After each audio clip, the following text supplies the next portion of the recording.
welcome to this video. In one of my last videos I mentioned that I have been collecting parts to continue my restoration, so I thought it would be nice to show you what parts I have been collecting and what parts I still need. So let's get to it. So this is my improvised table on top of my chassis. Let's show you what I have been collecting. So one of the first things I needed for my restoration is paint. This is epoxy mastic steel restoration paint. This is the kind of paint that's used on the steel components of a drilling platform on the North Sea. So they are very rust proof. This is black and this is aluminium colored. Secondly, I have some rust converter. These are all from rust.co.uk and they were very helpful. Then I have some diamond finish clear to paint the aluminium pieces to stop them corroding, and some aluminium colored heat resistant paint for the calipers. This is quite expensive paint, but because it's such a big job to get the chassis out of a Series 1 Europa, I'd like to have some paint that will at least last for another 30 years, so that I don't have to take the chassis out again. I'll explain some more when I am actually going to paint the chassis. One of the other things that I needed to continue my restoration were all new nuts and bolts in UNF size, and because it's very difficult to get imperial size fasteners in Belgium, I had to source them from the UK. I got mine from Namric. They're very helpful and you can order them piece by piece. So I measured all my old bolts, my rusty bolts, with this thread gauge, which is very handy if you're not familiar with imperial sizes. Just stick a bolt through the hole and it says what size you need.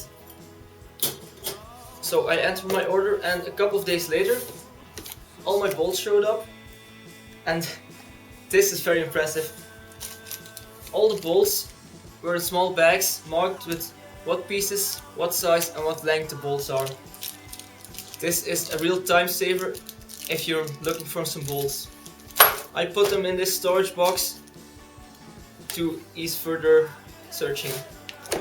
Another thing that I ordered was this bag with various sizes UNF bolts, which that I thought would come in handy if I need some more bolts, and I haven't got any left. So namric.co.uk, they get my recommendation, they're very helpful. These thread gauges, they come in imperial sized, metric sized and pipe threads. I bought this on eBay for about 10 euros I think, money well spent. This has helped me a lot. So because I'm very much a DIY kind of guy, I ordered some parts from Motorsport to make my own adjustable lower links and radius arm mounts. So I'll show you what parts I've got here. So what you see here is almost everything you need to make your own radius arm mounts and adjustable lower links. All this I got from Motorsports in the UK. I highly recommend them because they only deliver quality stuff and they're one of the cheapest in Europe.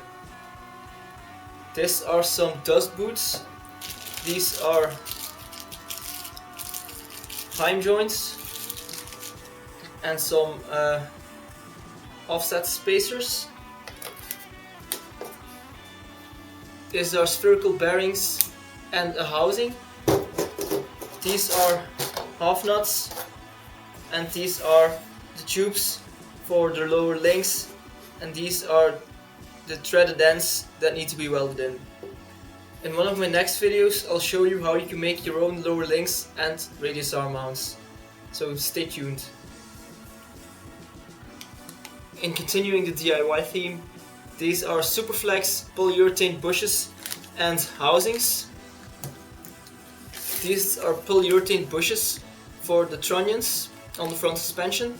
These are advertised to be used on Lotus Elan, but they also work on Lotus Europa. These bushes and housings are what I'm going to use to make my own racing gearbox and engine mounts. The engine mounts are going to resemble the Tony Thompson 26R engine mounts. The gearbox mount will be my own design, because the gearbox mount used in the Europa is just the Renault 16 gearbox mount, and it's not optimized to use in this design. I'll show you all this in one of my next videos. So if there are any questions about this, please ask them and I'll answer them in the next video.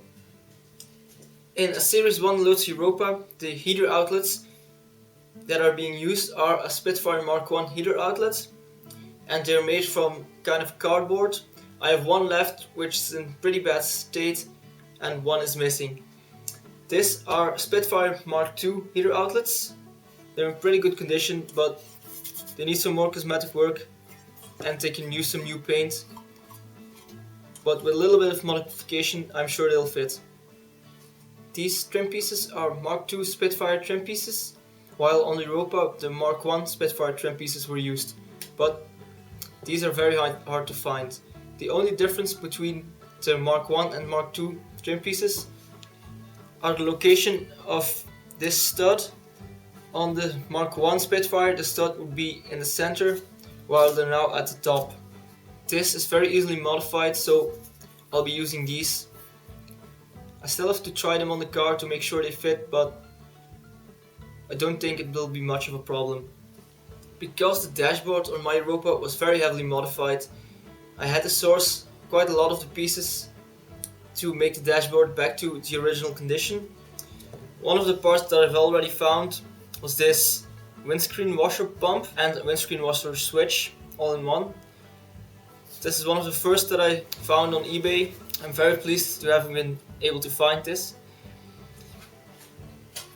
So this is one of those things that you don't actually need, but when you see them on eBay and the price is right, they're kind of handy to have. So these are the Outboard stub axles for Lotus Europa.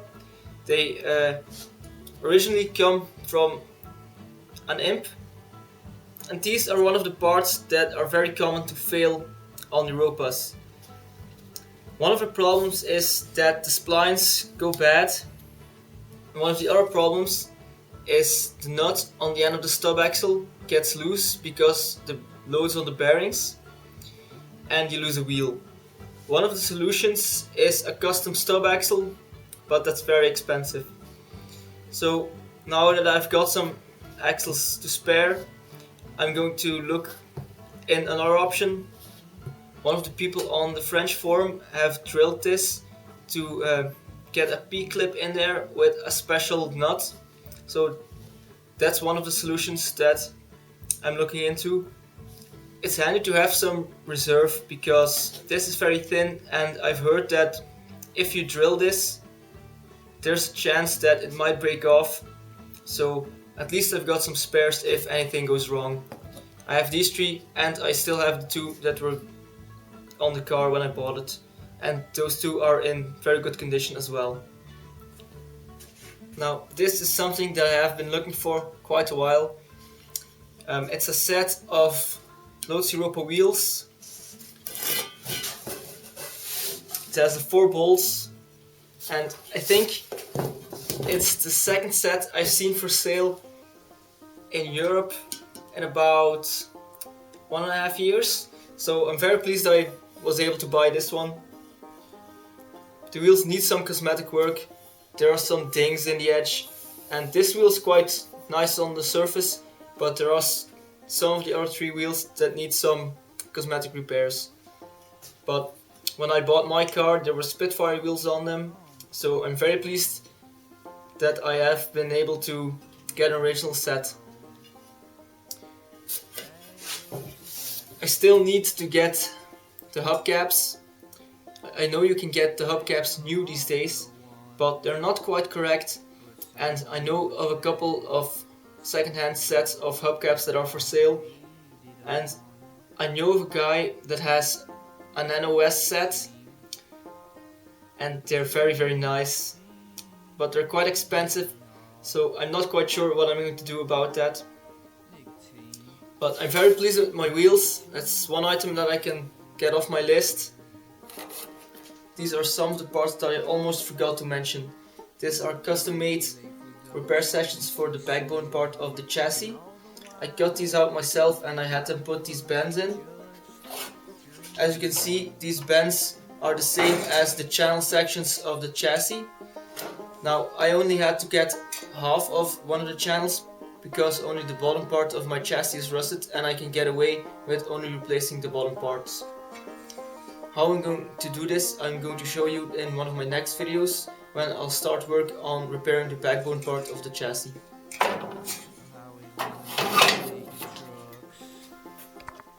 So this is the part where you can help me. I'm still looking for some of the parts to finish off the restoration. One part that I need is an interior ashtray for a Series 1 Lotus Europa. It's a rectangular one, similar to a Series 1 Lotus Elan. I think it's originally from an Austin Cambridge or an Austin Farina.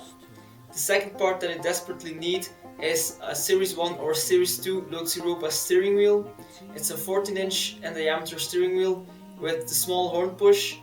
So if you come across either of those parts or you have one of them for sale, please let me know, leave a comment below or send me an email through my website. So this little video was to show you some of the parts I already bought for my restoration and what parts I still need. I have some another parts on order and I need to place another big order with banks in UK, but I'll show you that in one of my next videos. I hope you enjoyed this one. Please subscribe to my channel and visit my blog. If you have any questions or requests, please post them in the comments below or send me an email through my website. And I'll see you next time. Goodbye.